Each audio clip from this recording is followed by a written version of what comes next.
आपका स्वागत है साहित्यिक पाखी यूट्यूब चैनल पर। कहानी का शीर्षक है आभूषण। इसके लेखक हैं मुंशी प्रेमचंद। आभूषणों की निंदा करना हमारा उद्देश्य नहीं है। हम असहयोग का उत्पीड़न सह सकते हैं, पर ललनाओं के निर्दय घातक वाकबाणों को नहीं ओढ़ सकते। तो भी इतना अवश्य कहेंगे कि इस तृष्णा की पूर्ति के लिए जितना त्याग किया जाता है, उसका सदुपयोग करने से महान पद प्राप्त हो सकता है। यद्यपि हमने किसी रूपहीना महिला को आभूषणों की सजावट से रूपवती होते नहीं देखा, तथापि हम यह भी मान लेते हैं कि रूप के लिए आभूषणों की उतनी ही जरूरत है जितनी घर के लिए दीपक की, किंतु शारीरिक शोभा के लिए हम तन को कितना मलिन, चित्त को कितना अशांत और आत्मा को कितना कलुषित बना लेते हैं, इसका हमें कदाचित ज्ञान ही नहीं होता। इस दीपक की ज्योति में आंखें धुंधली हो जाती हैं। यह चमक दमक कितनी ईर्ष्या, कितने द्वेष, कितनी प्रतिस्पर्धा, कितनी दुश्चिंता और कितनी दुराशा का कारण है, इसकी केवल कल्पना से ही रोंगटे खड़े हो जाते हैं। इन्हें भूषण नहीं दूषण कहना अधिक उपयुक्त है। नहीं तो यह कब हो सकता था कि कोई नववधू पति के घर आने के तीसरे दिन अपने पति से कहती कि मेरे पिता ने तुम्हारे पल्ले बांधकर मुझे तो कुएं में ढकेल दिया। शीतला आज अपने गांव के ताल्लुकेदार कुंवर सुरेश सिंह की नव विवाहिता वधू को देखने गई थी। उसके सामने ही वह मंत्रमुग्ध सी हो गई। बहू के रूप लावण्य पर नहीं, उसके आभूषणों की जगमगाहट पर उसकी टकटकी लगी रही। और वह जब से लौटकर घर आई उसकी छाती पर सांप लौटता रहा। अंत को ज्यों ही उसका पति आया वह उस पर बरस पड़ी और दिल में भरा हुआ गुबार पूर्वोक्त शब्दों में निकल पड़ा। शीतला के पति का नाम विमल सिंह था। उनके पुरखे किसी जमाने में इलाकेदार थे। इस गांव पर भी उन्हीं का 16 आने अधिकार था। लेकिन अब इस घर की दशाहीन हो गई है। सुरेश सिंह के पिता जमींदारी के काम में दक्ष थे। विमल सिंह का सब इलाका किसी न किसी प्रकार से उनके हाथ आ गया। विमल के पास सवारी का टट्टू भी न था, उसे दिन में 2 बार भोजन भी मुश्किल से मिलता था। उधर सुरेश के पास हाथी मोटर और कई घोड़े थे। 10-5 बाहर के आदमी नित्य द्वार पर पड़े रहते थे। पर इतनी विषमता होने पर भी दोनों में भाईचारा निभाया जाता था। शादी ब्याह में, मुंडन छेदन में परस्पर आना जाना होता रहता था। सुरेश विद्या प्रेमी थे। हिंदुस्तान में ऊंची शिक्षा समाप्त करके वह यूरोप चले गए और सब लोगों की शंकाओं के विपरीत वहां से आर्य सभ्यता के परम भक्त बनकर लौटे। वहां के जड़वाद, कृत्रिम भोगलिप्सा और अमानुषिक मदांधता ने उनकी आंखें खोल दी थीं। पहले वह घरवालों के बहुत जोर देने पर भी विवाह करने को राजी नहीं हुए थे। लड़की से पूर्व परिचय हुए बिना प्रणय नहीं कर सकते थे। पर यूरोप से लौटने पर उनके वैवाहिक विचारों में बहुत बड़ा परिवर्तन हो गया। उन्होंने उसी पहले की कन्या से बिना उसके आचार विचार जाने हुए विवाह कर लिया। अब वह विवाह को प्रेम का बंधन नहीं, धर्म का बंधन समझते थे। उसी सौभाग्यवती वधू को देखने के लिए आज शीतला अपनी सास के साथ सुरेश के घर गई थी। उसी के आभूषणों की छटा देखकर वह मर्माहतसी हो गई है। विमल ने व्यथित होकर कहा, तो माता पिता से कहा होता सुरेश से ब्याह कर देते। वह तुम्हें गहनों से लाद सकते थे। शीतला, तो गाली क्यों देते हो? विमल, गाली नहीं देता, बात कहता हूं। तुम जैसी सुंदरी को उन्होंने नाहक मेरे साथ ब्याहा।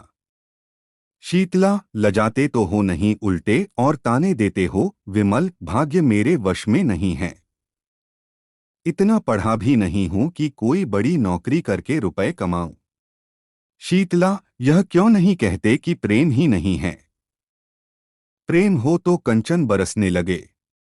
विमल, तुम्हें गहनों से बहुत प्रेम है। शीतला, सभी को होता है, मुझे भी है। विमल, अपने को अभागिनी समझती हो। शीतला, हूं ही समझना कैसा, नहीं तो क्या दूसरे को देखकर तरसना पड़ता। विमल, गहने बनवा दूं तो अपने को भाग्यवती समझने लगोगी। शीतला, चिढ़कर, तुम तो इस तरह पूछ रहे हो जैसे सुनार दरवाजे पर बैठा है। विमल, नहीं, सच कहता हूं, बनवा दूंगा।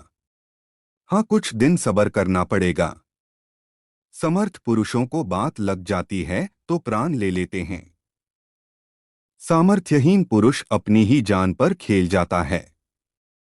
विमल सिंह ने घर से निकल जाने की ठानी। निश्चय किया, या तो इसे गहनों से ही लाद दूंगा या वैधव्य शोक से, या तो आभूषण ही पहनेगी या सिंदूर को भी तरसेगी। दिन भर वह चिंता में डूबा पड़ा रहा। शीतला को उसने प्रेम से संतुष्ट करना चाहा था। आज अनुभव हुआ कि नारी का हृदय प्रेम पाश से नहीं बंधता, कंचन के पाश ही से बंध सकता है। पहर रात जाते जाते वह घर से चल खड़ा हुआ। पीछे फिर कर कभी न देखा। ज्ञान से जागे हुए विराग में चाहे मोह का संस्कार हो, पर नैराश्य से जागा हुआ विराग अचल होता है। प्रकाश में इधर की वस्तुओं को देखकर मन विचलित हो सकता है, पर अंधकार में किसका साहस है जो लीक से जौ भर हट सके। विमल के पास विद्या न थी, कला कौशल भी न था। उसे केवल अपने कठिन परिश्रम और कठिन आत्मत्याग ही का आधार था। वह पहले कलकत्ते गया। वहां कुछ दिन तक एक सेठ की अगवानी करता रहा। वहां जो सुन पाया कि रंगून में मजदूरी अच्छी मिलती है, तो वह रंगून जा पहुंचा और बंदर पर माल चढ़ाने उतारने का काम करने लगा। कुछ तो कठिन श्रम, कुछ खाने पीने के असंयम और कुछ जलवायु की खराबी के कारण वह बीमार हो गया। शरीर दुर्बल हो गया, मुख की कांति जाती रही, फिर भी उससे ज्यादा मेहनती मजदूर बंदर पर दूसरा न था। और मजदूर थे, पर यह मजदूर तपस्वी था। मन में जो कुछ ठान लिया था उसे पूरा करना उसके जीवन का एकमात्र उद्देश्य था। उसने घर को अपना कोई समाचार न भेजा।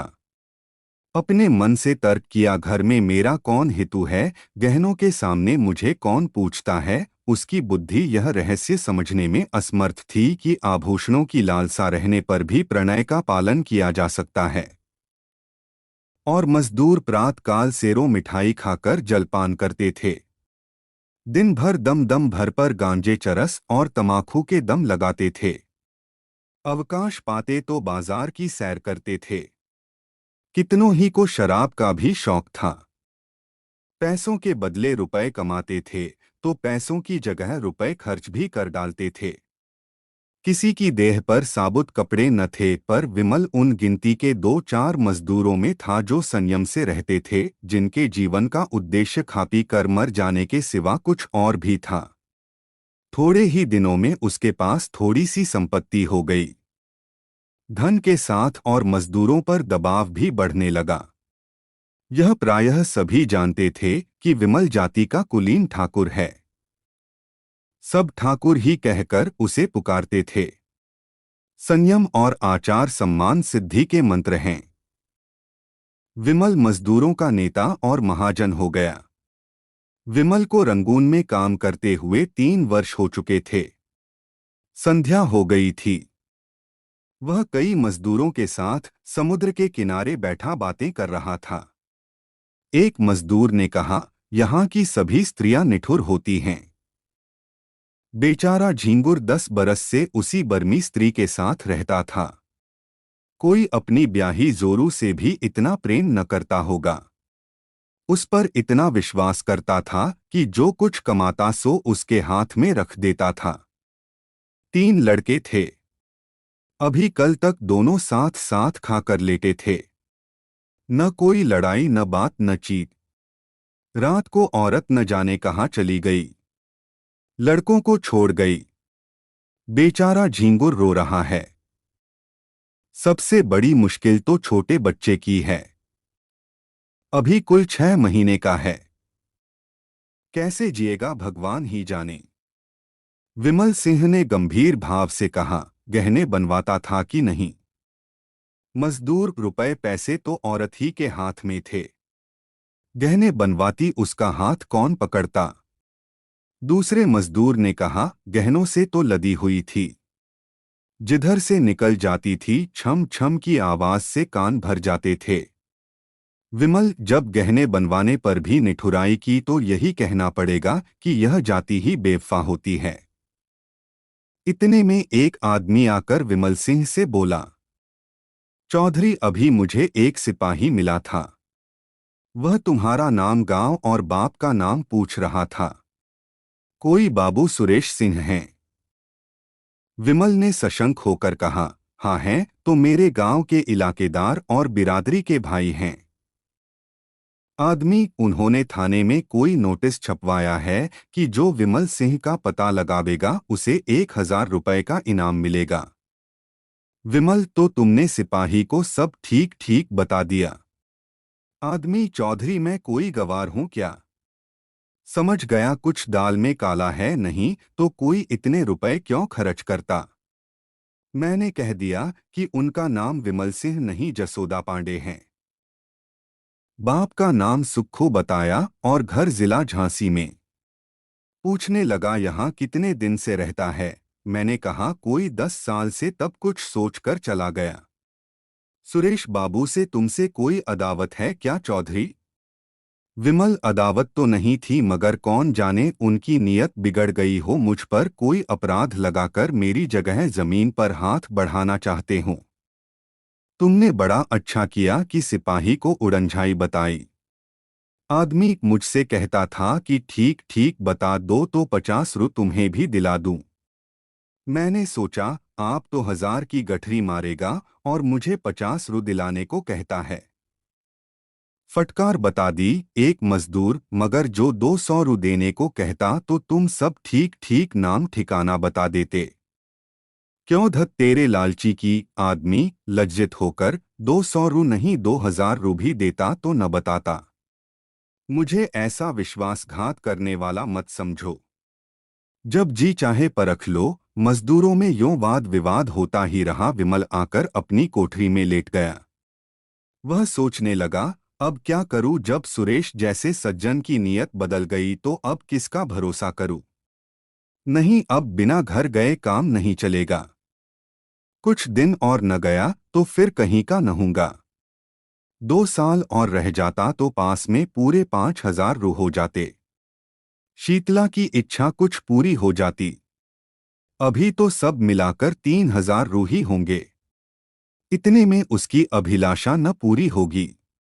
खैर, अभी चलूं, 6 महीने में फिर लौट आऊंगा। अपनी जायदाद तो बच जाएगी। नहीं, 6 महीने तक रहने का क्या है? जाने आने का 1 महीना लग जाएगा। घर में 15 दिन से ज्यादा न रहूंगा। वहां कौन पूछता है? आऊं या रहूं, मरूं या जीऊं, वहां तो गहनों से प्रेम है। इस तरह मन में निश्चय करके वह दूसरे दिन रंगून से चल पड़ा। संसार कहता है कि गुण के सामने रूप की कोई हस्ती नहीं। हमारे नीतिशास्त्रा के आचार्यों का भी यही कथन है, पर वास्तव में यह कितना भ्रममूलक है। कुंवर सुरेश सिंह की नववधू मंगला कुमारी गृह कार्य में निपुण, पति के इशारे पर प्राण देने वाली, अत्यंत विचारशीला, मधुर भाषिणी और धर्म भीरु स्त्री थी। पर सौंदर्यविहीन होने के कारण पति की आंखों में कांटे के समान खटकती थी। सुरेश सिंह बात बात पर उस पर झुंझलाते पर घड़ी भर में पश्चात्ताप के वशीभूत होकर उससे क्षमा मांगते, किंतु दूसरे ही दिन वही कुत्सित व्यापार शुरू हो जाता। विपत्ति यह थी कि उनके आचरण अन्य रईसों की भांति भ्रष्ट न थे। वह दाम्पत्य जीवन ही में आनंद, सुख, शांति, विश्वास, प्राय सभी ऐहिक और पारमार्थिक उद्देश्य पूरा करना चाहते थे, और दाम्पत्य सुख से वंचित होकर उन्हें अपना समस्त जीवन नीरस, स्वादहीन और कुंठित जान पड़ता था। फल यह हुआ कि मंगला को अपने ऊपर विश्वास न रहा। वह अपने मन से कोई काम करते हुए डरती कि स्वामी नाराज होंगे। स्वामी को खुश रखने के लिए अपनी भूलों को छिपाती, बहाने करती, झूठ बोलती। नौकरों को अपराध लगाकर आत्मरक्षा करना चाहती। पति को प्रसन्न रखने के लिए उसने अपने गुणों की, अपनी आत्मा की अवहेलना की, पर उठने के बदले वह पति की नजरों से गिरती ही गई। नित्य नए श्रृंगार करती पर लक्ष्य से दूर होती जाती थी। पति की एक मधुर मुस्कान के लिए, उनके अधरों के एक मीठे शब्द के लिए उसका प्यासा हृदय तड़प तड़प कर रह जाता था। लावण्य विहीन स्त्री वह भिक्षुक नहीं है जो चंगुल भर आटे से संतुष्ट हो जाए। वह भी पति का संपूर्ण अखंड प्रेम चाहती है, और कदाचित सुंदरियों से अधिक, क्योंकि वह इसके लिए असाधारण प्रयत्न और अनुष्ठान करती है। मंगला इस प्रयत्न में निष्फल होकर और भी संतप्त होती थी। धीरे धीरे पति पर से उसकी श्रद्धा उठने लगी।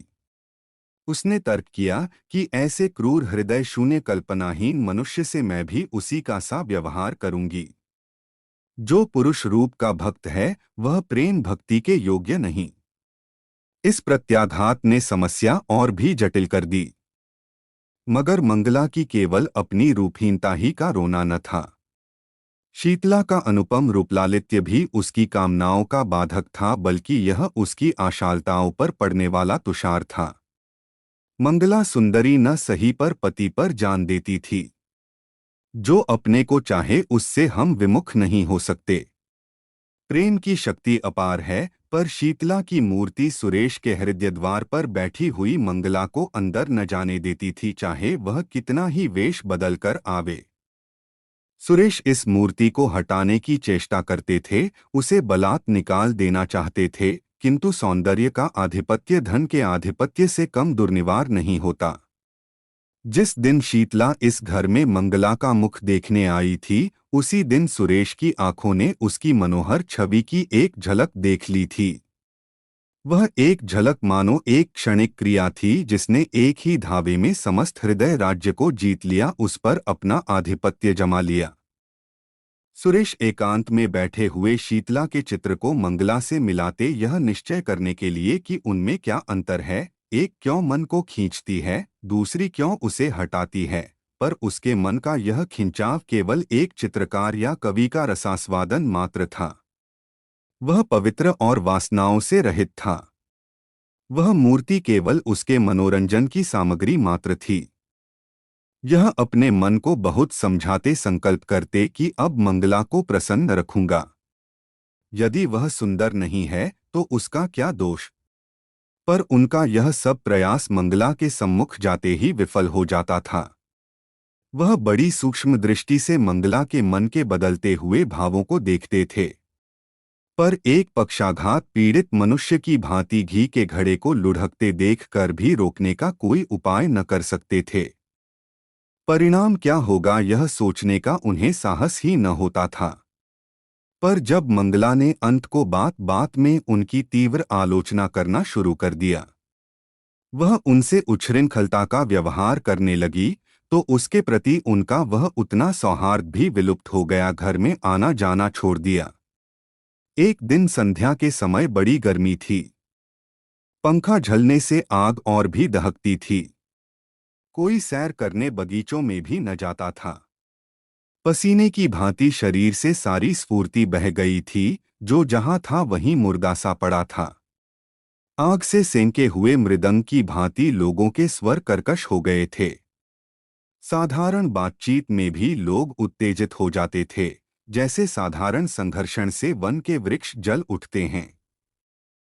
सुरेश सिंह कभी 4 कदम टहलते थे, फिर हाँफ कर बैठ जाते थे। नौकरों पर झुंझला रहे थे कि जल्द जल्द छिड़काव क्यों नहीं करते। सहसा उन्हें अंदर से गाने की आवाज सुनाई दी। चौंके, फिर क्रोध आया। मधुर गान कानों को अप्रिय जान पड़ा। यह क्या बेवक्त की शहनाई है। यहाँ गर्मी के मारे दम निकल रहा है, और इन सबको गाने की सूझी है। मंगला ने बुलाया होगा, और क्या लोग नाहक कहते हैं कि स्त्रियों का जीवन का आधार प्रेम है। उनके जीवन का आधार वही भोजन निद्रा राग रंग आमोद प्रमोद है जो समस्त प्राणियों का है। घंटे भर तो सुन चुका। यह गीत कभी बंद भी होगा या नहीं। सब व्यर्थ में गला फाड़ फाड़ कर चिल्ला रही हैं। अंत को न रहा गया। जनान खाने में आकर बोले, यह तुम लोगों ने क्या काव काव मचा रखी है। यह गाने बजाने का कौन सा समय है? बाहर बैठना मुश्किल हो गया। सन्नाटा छा गया, जैसे शोरगुल मचाने वाले बालकों में मास्टर पहुंच जाए। सभी ने सिर झुका लिए और सिमट गईं। मंगला तुरंत उठकर सामने वाले कमरे में चली गई। पति को बुलाया और आहिस्ते से बोली, क्यों इतना बिगड़ रहे हो? मैं इस वक्त गाना नहीं सुनना चाहता।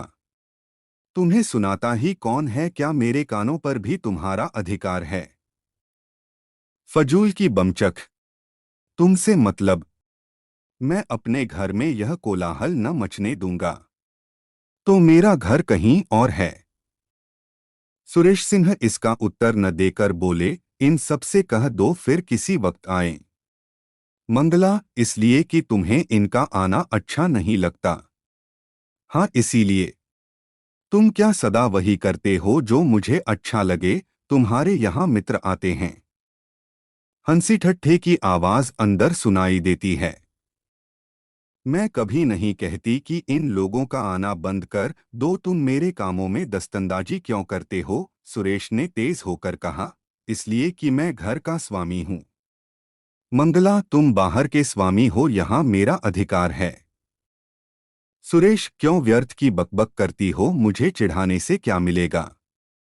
मंगला जरा देर चुपचाप खड़ी रही। वह पति के मनोगत भावों की मीमांसा कर रही थी। फिर बोली, अच्छी बात है। जब इस घर में मेरा कोई अधिकार नहीं तो न रहूंगी। अब तक भ्रम में थी, आज तुमने वह भ्रम मिटा दिया। मेरा इस घर पर अधिकार कभी नहीं था।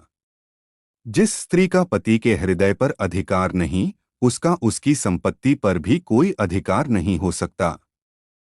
सुरेश ने लज्जित होकर कहा, बात का बतंगड़ क्यों बनाती हो? मेरा यह मतलब न था। कुछ का कुछ समझ गई। मंगला, मन की बात आदमी के मुंह से अनायास ही निकल जाती है। सावधान होकर हम अपने भावों को छिपा लेते हैं। सुरेश को अपनी असज्जनता पर दुख तो हुआ, पर इस भय से कि मैं इसे जितना ही मनाऊंगा उतना ही यह और जली कटी सुनाएगी। उसे वहीं छोड़कर बाहर चले आए। प्रातकाल ठंडी हवा चल रही थी। सुरेश खुमारी में पड़े हुए स्वप्न देख रहे थे कि मंगला सामने से चली जा रही है। चौंक पड़े। देखा, द्वार पर सचमुच मंगला खड़ी है। घर की नौकरानियां आंचल से आंखें पोंछ रही हैं। कई नौकर आस पास खड़े हैं। सभी की आंखें सजल और मुख उदास हैं, मानो बहू विदा हो रही है। सुरेश समझ गए कि मंगला को कल की बात लग गई, पर उन्होंने उठकर कुछ पूछने की, मनाने की या समझाने की चेष्टा नहीं की। यह मेरा अपमान कर रही है, मेरा सिर नीचा कर रही है। जहां चाहे जाए, मुझसे कोई मतलब नहीं। यूं बिना कुछ पूछे गाछे चले जाने का अर्थ यह है कि मैं इसका कोई नहीं। फिर मैं इसे रोकने वाला कौन?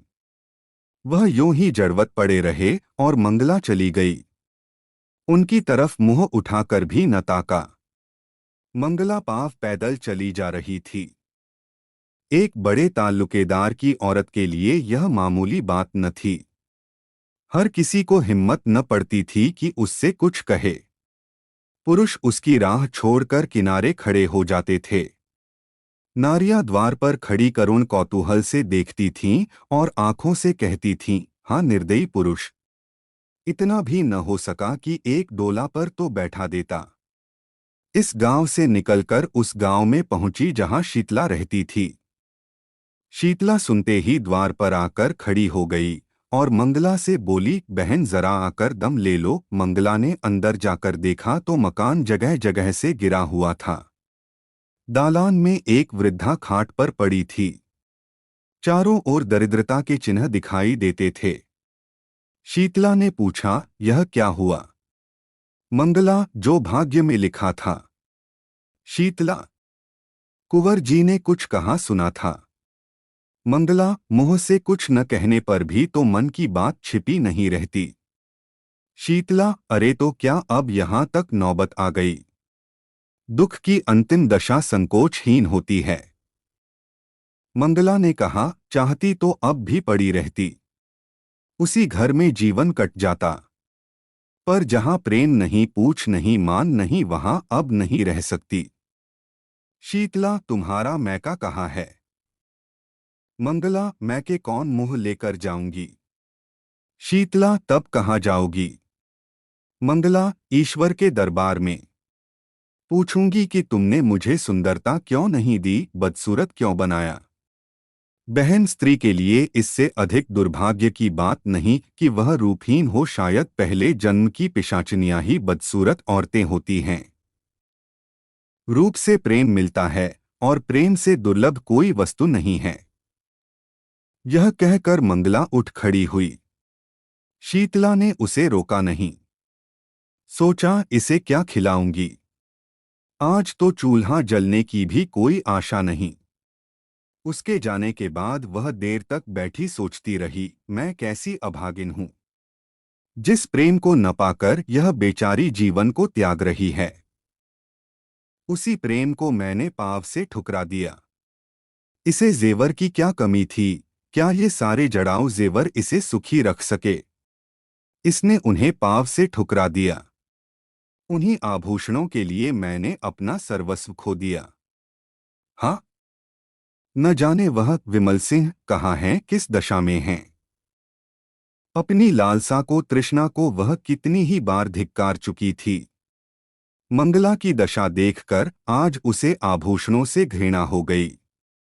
विमल को घर छोड़े 2 साल हो गए थे। शीतला को अब उनके बारे में भांति भांति की शंकाएं होने लगी थीं। आठों पहर उसके चित्त में ग्लानि और क्षोभ की आग सुलगा करती थी। देहात के छोटे मोटे जमींदारों का काम डांट डपट छीन झपट ही से चला करता है। विमल की खेती बेगार में होती थी। उसके जाने के बाद सारे खेत परती रह गए। कोई जोतने वाला न मिला। इस ख्याल से साझे पर भी किसी ने न जोता कि बीच में कहीं विमल सिंह आ गए तो साझेदार को अंगूठा दिखा देंगे। असामियों ने लगान न दिया। शीतला ने महाजन से रुपए उधार लेकर काम चलाया। दूसरे वर्ष भी यही कैफियत रही। अब की महाजन ने रुपए नहीं दिए। शीतला के गहनों के सिर गई। दूसरा साल समाप्त होते होते घर की सब लेई पूंजी निकल गई। फाके होने लगे। बूढ़ी सास, छोटा देवर, ननद और आप, 4 प्राणियों का खर्च था। नाथ हित भी आते ही रहते थे। उस पर यह और मुसीबत हुई कि मैके में एक फौजदारी हो गई। पिता और बड़े भाई उसमें फंस गए। 2 छोटे भाई, एक बहन और माता, 4 प्राणी और सर पर आ डटे। गाड़ी पहले मुश्किल से चलती थी, जब जमीन में धंस गई। प्रातकाल से कलह आरंभ हो जाता। समधिन समधिन से, साले बहनोई से गुथ जाते। कभी तो अन्न के अभाव से भोजन ही न बनता, कभी भोजन बनने पर भी गाली गलौज के कारण खाने की नौबत न आती। लड़के दूसरों के खेतों में जाकर गन्ने और मटर खाते, बुढ़िया दूसरों के घर जाकर अपना दुखड़ा रोती और ठकुर सोहाती करती। पुरुष की अनुपस्थिति में स्त्री के मैके वालों का प्राधान्य हो जाता है। इस संग्राम में प्राय विजयता का मैके वालों ही के हाथ में रहती है। किसी भांति घर अनाज आ जाता तो उसे पीसे कौन। शीतला की माँ कहती, 4 दिन के लिए आई हूं तो क्या चक्की चलाऊं। सास कहती, खाने की बेर तो बिल्ली की तरह लपकेंगी, पीसते क्यों जान निकलती है। विवश होकर शीतला को अकेले पीसना पड़ता। भोजन के समय वह महाभारत मचता कि पड़ोस वाले तंग आ जाते। शीतला कभी माँ के पैरों पड़ती, कभी सास के चरण पकड़ती, लेकिन दोनों ही उसे झिड़क देती। माँ कहती, तूने यहाँ बुलाकर हमारा पानी उतार लिया। सास कहती, मेरी छाती पर सौत लाकर बैठा दी, अब बातें बनाती है। इस घोर विवाद में शीतला अपना विरह शोक भूल गई। सारी अमंगल शंकाएं इस विरोधाग्नि में शांत हो गईं। बस अब यही चिंता थी कि इस दशा से छुटकारा कैसे हो। माँ और सास दोनों ही का यमराज के सिवा और कोई ठिकाना न था। पर यमराज उनका स्वागत करने के लिए बहुत उत्सुक नहीं जान पड़ते थे। सैकड़ों उपाय सोचती पर उस पथिक की भांति जो दिन भर चल कर भी अपने द्वार ही पर खड़ा हो, उसकी सोचने की शक्ति निश्चल हो गई थी। चारों तरफ निगाहें दौड़ाती कि कहीं कोई शरण का स्थान है, पर कहीं निगाह न जमती। एक दिन वह इसी नैराश्य की अवस्था में द्वार पर खड़ी थी। मुसीबत में, चित्त की उद्विग्नता में, इंतजार में द्वार से हमें प्रेम हो जाता है। सहसा उसने बाबू सुरेश सिंह को सामने से घोड़े पर जाते देखा। उनकी आंखें उसकी ओर फिरीं। आंखें मिल गईं। वह झिझक कर पीछे हट गई। किवाड़े बंद कर लिए। कुंवर साहब आगे बढ़ गए। शीतला को खेद हुआ कि उन्होंने मुझे देख लिया। मेरे सिर पर साड़ी फटी हुई थी, चारों तरफ उसमें पैबंद लगे हुए थे। वह अपने मन में न जाने क्या कहते होंगे। कुंवर साहब को गांव वालों से विमल सिंह के परिवार के कष्टों की खबर मिली थी। वह गुप्त रूप से उनकी कुछ सहायता करना चाहते थे, पर शीतला को देखते ही संकोच ने उन्हें ऐसा दबाया कि द्वार पर एक क्षण भी न रुक सके। मंगला के गृह त्याग के 3 महीने पीछे आज वह पहली बार घर से निकले थे। मारे शर्म के बाहर बैठना छोड़ दिया था। इसमें संदेह नहीं कि कुंवर साहब मन में शीतला के रूप रस का आस्वादन करते थे। मंगला के जाने के बाद उनके हृदय में एक विचित्र दुष्कामना जाग उठी। क्या किसी उपाय से यह सुंदरी मेरी नहीं हो सकती? विमल का मुद्दत से पता नहीं। बहुत संभव है कि वह अब संसार में न हो, किंतु वह इस दुष्कल्पना को विचार से दबाते रहते थे। शीतला की विपत्ति की कथा सुनकर भी वह उसकी सहायता करते हुए डरते थे। कौन जाने वासना यही वेश धरकर मेरे विचार और विवेक पर कुठाराघात करना चाहती हो। अंत को लालसा की कपट लीला उन्हें भुलावा दे ही गई। वह शीतला के घर उसका हालचाल पूछने गए। मन में तर्क किया, यह कितना घोर अन्याय है कि एक अबला ऐसे संकट में हो और मैं उसकी बात भी न पूछूं। पर वहां से लौटे तो बुद्धि और विवेक की रस्सियां टूट गई थीं और नौका मोह वासना के अपार सागर में डुबकियां खा रही थी। आह! यह मनोहर छवि, यह अनुपम सौंदर्य! एक क्षण में उन्मत्तों की भांति बकने लगे। यह प्राण और यह शरीर तेरी भेंट करता हूं। संसार हंसेगा, हंसे। महापाप है, हो कोई चिंता नहीं। इस स्वर्गीय आनंद से मैं अपने को वंचित नहीं कर सकता, वह मुझसे भाग नहीं सकती। इस हृदय को छाती से निकालकर उसके पैरों पर रख दूंगा। विमल मर गया। नहीं मरा तो अब मरेगा, पाप क्या है पता नहीं। कमल कितना कोमल, कितना प्रफुल्ल, कितना ललित है। क्या उसके अधरों अकस्मात वह ठिठक गए, जैसे कोई भूली हुई बात याद आ जाए। मनुष्य में बुद्धि के अंतर्गत एक अज्ञात बुद्धि होती है। जैसे रणक्षेत्र में हिम्मत हार कर भागने वाले सैनिकों को किसी गुप्त स्थान से आने वाली कुमक संभाल लेती है, वैसे ही इस अज्ञात बुद्धि ने सुरेश को सचेत कर दिया। वह संभल गए। ग्लानि से उनकी आंखें भर आईं। वह कई मिनट तक किसी दंडित कैदी की भांति क्षुब्ध खड़े सोचते रहे। फिर विजय ध्वनि से कह उठे, कितना सरल है। इस विकार के हाथी को सिंह से नहीं, चिनूटी से मारूंगा। शीतला को एक बार बहन कह देने से ही यह सब विकार शांत हो जाएगा। शीतला, बहन, मैं तेरा भाई हूं। उसी क्षण उन्होंने शीतला को पत्र लिखा।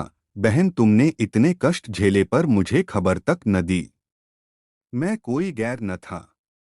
मुझे इसका दुख है। खैर, अब ईश्वर ने चाहा तो तुम्हें कष्ट न होगा। इस पत्र के साथ उन्होंने अनाज और रुपए भेजे। शीतला ने उत्तर दिया, भैया क्षमा करो। जब तक जीऊंगी तुम्हारा यश गाऊंगी। तुमने मेरी डूबती नाव पार लगा दी। कई महीने बीत गए। संध्या का समय था। शीतला अपनी मैना को चारा चुगा रही थी। उसे सुरेश नेपाल से उसी के वास्ते लाए थे। इतने में सुरेश आकर आंगन में बैठ गए। शीतला ने पूछा, कहाँ से आते हो भैया? सुरेश, गया था जरा थाने। कुछ पता नहीं चला। रंगून में पहले कुछ पता मिला था, बाद को मालूम हुआ कि वह कोई और आदमी है। क्या करूं, इनाम और बढ़ा दूं? शीतला, तुम्हारे पास रुपए बढ़े हैं, फूंको। उनकी इच्छा होगी तो आप ही आवेंगे।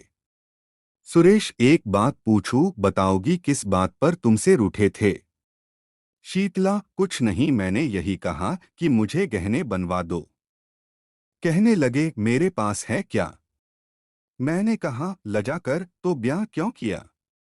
बस बातों ही बातों में तकरार हो गई। इतने में शीतला की सास आ गई। सुरेश ने शीतला की मां और भाइयों को उनके घर पहुंचा दिया था, इसलिए यहां अब शांति थी। सास ने बहू की बात सुन ली थी। कर्कश स्वर से बोली, बेटा तुमसे क्या पर्दा है? यह महारानी देखने ही को गुलाब की फूल है, अंदर सब कांटे हैं। यह अपने बनाव सिंगार के आगे विमल की बात ही न पूछती थी। बेचारा इस पर जान देता था, पर इसका मुंह ही न सीधा होता था। प्रेम तो इसे छू नहीं गया। अंत को उसे देश से निकालकर इसने दम लिया। शीतला ने रुष्ट होकर कहा, क्या वही अनोखे धन कमाने घर से निकले हैं? देश विदेश जाना मर्दों का काम ही है। सुरेश, यूरोप में तो धनभोग के सिवा स्त्री पुरुष में कोई संबंध ही नहीं होता। बहन ने यूरोप में जन्म लिया होता तो हीरे जवाहिर से जगमगाती होती। शीतला, अब तुम ईश्वर से यही कहना कि सुंदरता देते हो तो यूरोप में जन्म दो। शीतला ने व्यथित होकर कहा, जिनके भाग्य में लिखा है वे यहीं सोने से लदी हुई हैं। मेरी भांति सभी के कर्म थोड़े ही फूट गए हैं। सुरेश सिंह को ऐसा जान पड़ा कि शीतला की मुखकांति मलिन हो गई है। पति वियोग में भी गहनों के लिए इतनी लालायत है। बोले, अच्छा मैं तुम्हें गहने बनवा दूंगा। यह वाक्य कुछ अपमानसूचक स्वर में कहा गया था, पर शीतला की आंखें आनंद से सजल हो आईं। कंठ गदगद हो गया। उसके हृदयनेत्रों के सामने मंगला के रत्न जड़ित आभूषणों का चित्र खिंच गया। उसने कृतज्ञतापूर्ण दृष्टि से सुरेश को देखा। मुंह से कुछ न बोली, पर उसका प्रत्येक अंग कह रहा था, मैं तुम्हारी हूं। कोयल आम की डालियों पर बैठकर, मछली शीतल निर्मल जल में क्रीड़ा करके और मृगशावक विस्तृत हरियालियों में छलांगे भरकर इतने प्रसन्न नहीं होते जितना मंगला के आभूषणों को पहनकर शीतला प्रसन्न हो रही है। उसके पैर जमीन पर नहीं पड़ते। वह दिन भर आईने के सामने खड़ी रहती है। कभी केशों को संवारती है, कभी सुरमा लगाती है। कोहरा फट गया है और निर्मल स्वच्छ चांदनी निकल आई है। वह घर का एक तिनका भी नहीं उठाती। उसके स्वभाव में एक विचित्र गर्व का संचार हो गया है। लेकिन श्रृंगार क्या है? सोई हुई कामवासना को जगाने का घोर नाद, उद्दीपन का मंत्र। शीतला जब नक्शिक से सच कर बैठती है तो उसे प्रबल इच्छा होती है कि मुझे कोई देखे। वह द्वार पर आकर खड़ी हो जाती है। गांव की स्त्रियों की प्रशंसा से उसे संतोष नहीं होता। गांव के पुरुषों को वह श्रृंगार रसविहीन समझती है, इसलिए सुरेश सिंह को बुलाती है। पहले वह दिन में एक बार आ जाते थे, अब शीतला के बहुत अनुनय विनय करने पर भी नहीं आते। पहर रात गई थी। घरों के दीपक बुझ चुके थे। शीतला के घर में दीपक जल रहा था। उसने कुंवर साहब के बगीचे से बेले के फूल मंगवाए थे और बैठी हार गूंथ रही थी, अपने लिए नहीं, सुरेश के लिए। प्रेम के सिवा एहसान का बदला देने के लिए उसके पास और था ही क्या। एकाएक कुत्तों के भूकने की आवाज सुनाई दी और दम भर में विमल सिंह ने मकान के अंदर कदम रखा। उनके एक हाथ में संदूक था, दूसरे हाथ में एक गठरी। शरीर दुर्बल, कपड़े मैले, दाढ़ी के बाल बढ़े हुए, मुख पीला, जैसे कोई कैदी जेल से निकलकर आया हो। दीपक का प्रकाश देखकर वह शीतला के कमरे की तरफ चले। मैना पिंजरे में तड़फड़ाने लगी। शीतला ने चौंक कर सिर उठाया। घबरा कर बोली, कौन? फिर पहचान गई। तुरंत फूलों को एक कपड़े से छिपा दिया। उठ खड़ी हुई और सिर झुकाकर पूछा, इतनी जल्दी सुध ली? विमल ने कुछ जवाब न दिया। विस्मित होकर कभी शीतला को देखता और कभी घर को मानो किसी नए संसार में पहुंच गया है। यह वह अधखिला फूल न था जिसकी पंखुड़ियां अनुकूल जलवायु न पाकर सिमट गई थीं। यह पूर्ण विकसित कुसुम था, ओस के जलकणों से जगमगाता और वायु के झोंकों से लहराता हुआ।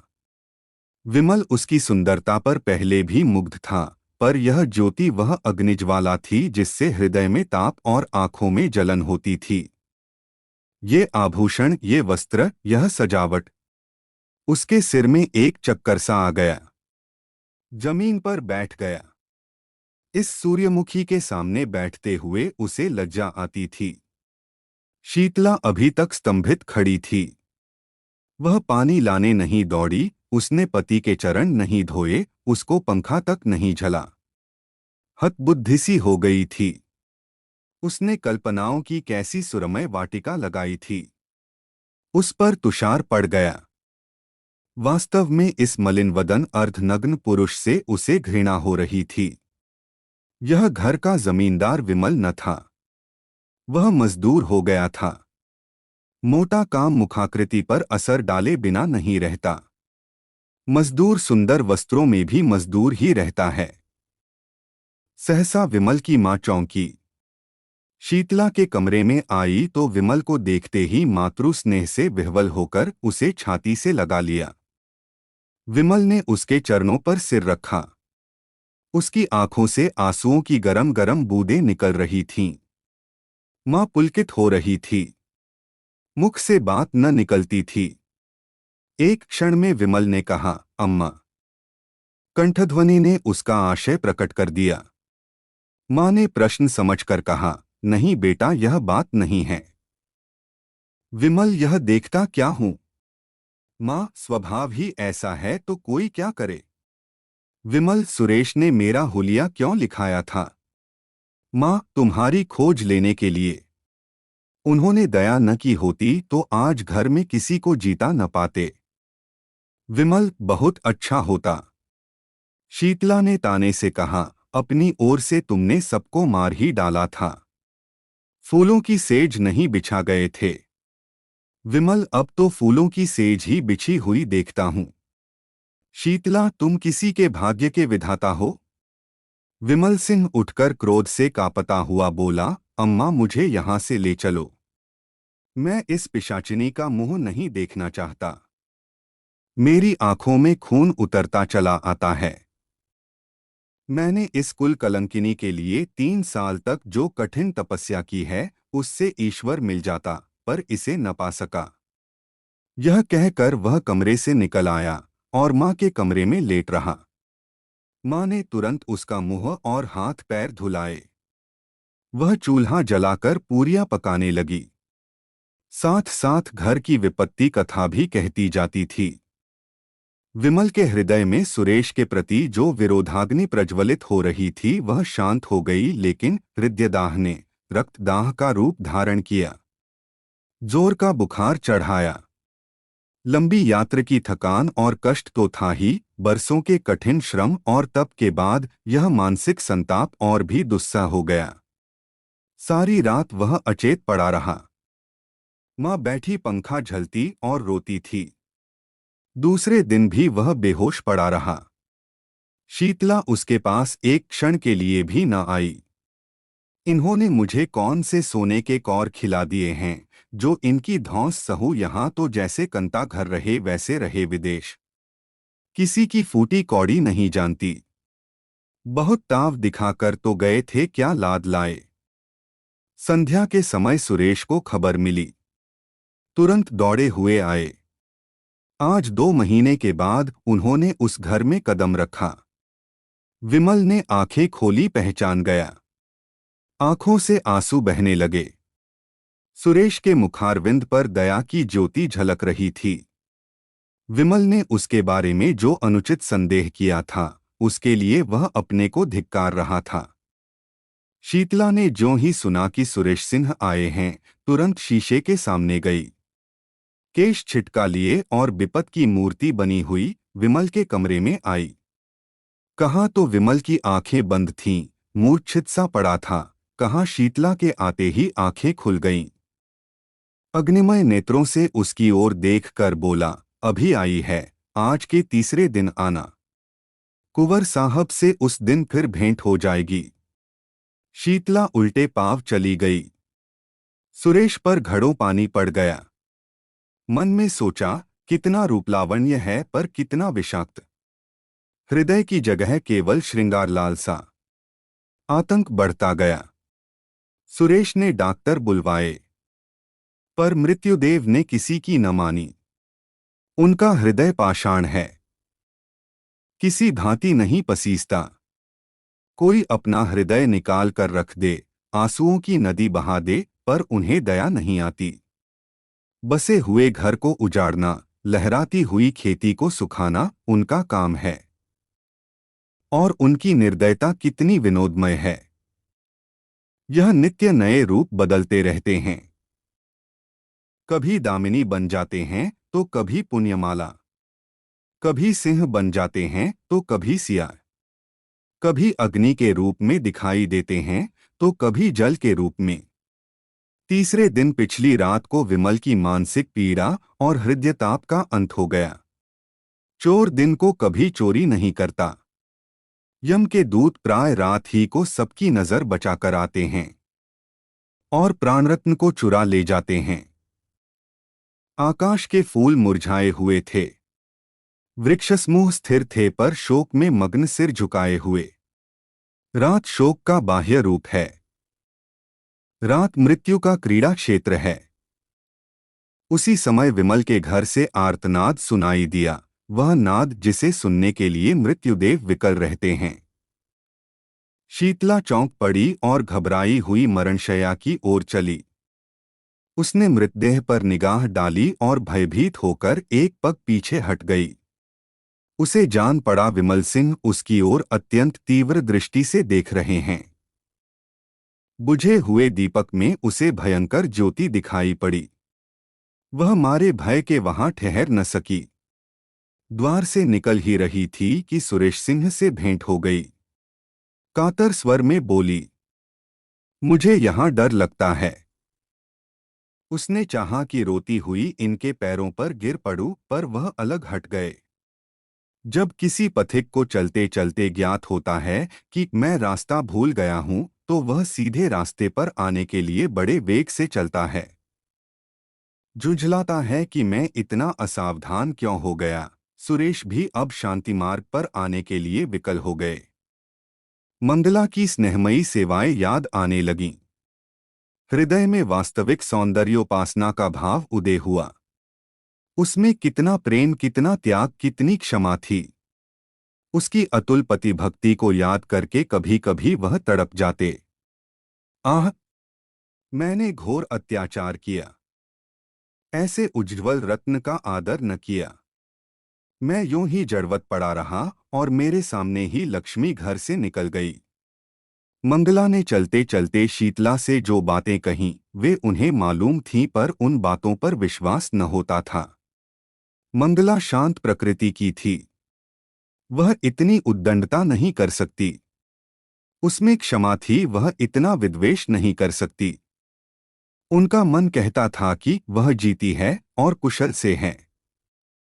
उसके मैके वालों को कई पत्र लिखे, पर वहां व्यंग्य और कटुवाक्यों के सिवा और क्या रखा था। अंत को उन्होंने लिखा, अब उस रत्न की खोज में स्वयं जाता हूं।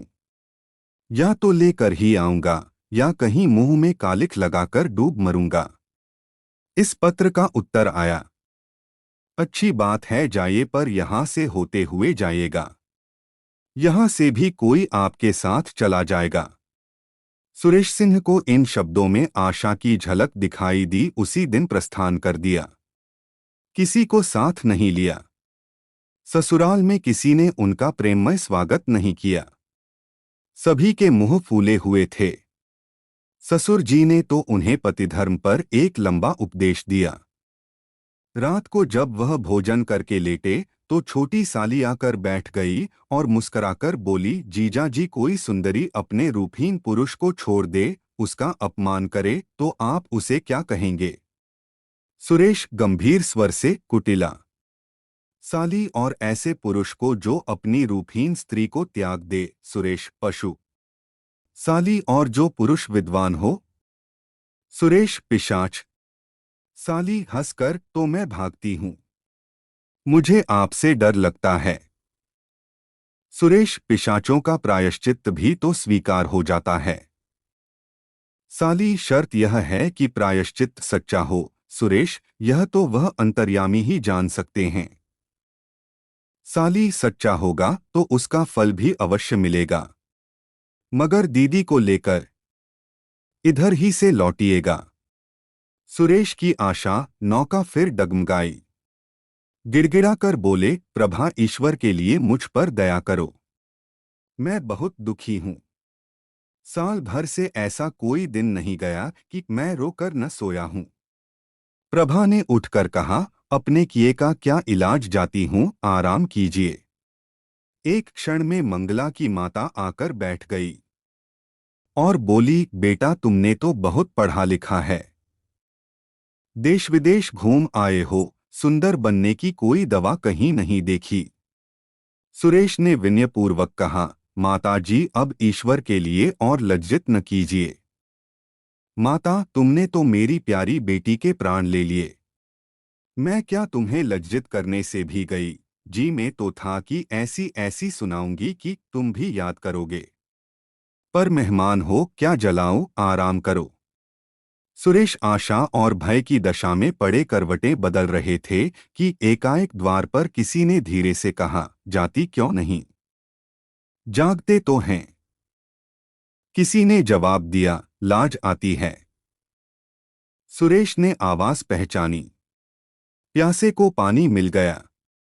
एक क्षण में मंगला उनके सम्मुख आई और सिर झुकाकर खड़ी हो गई।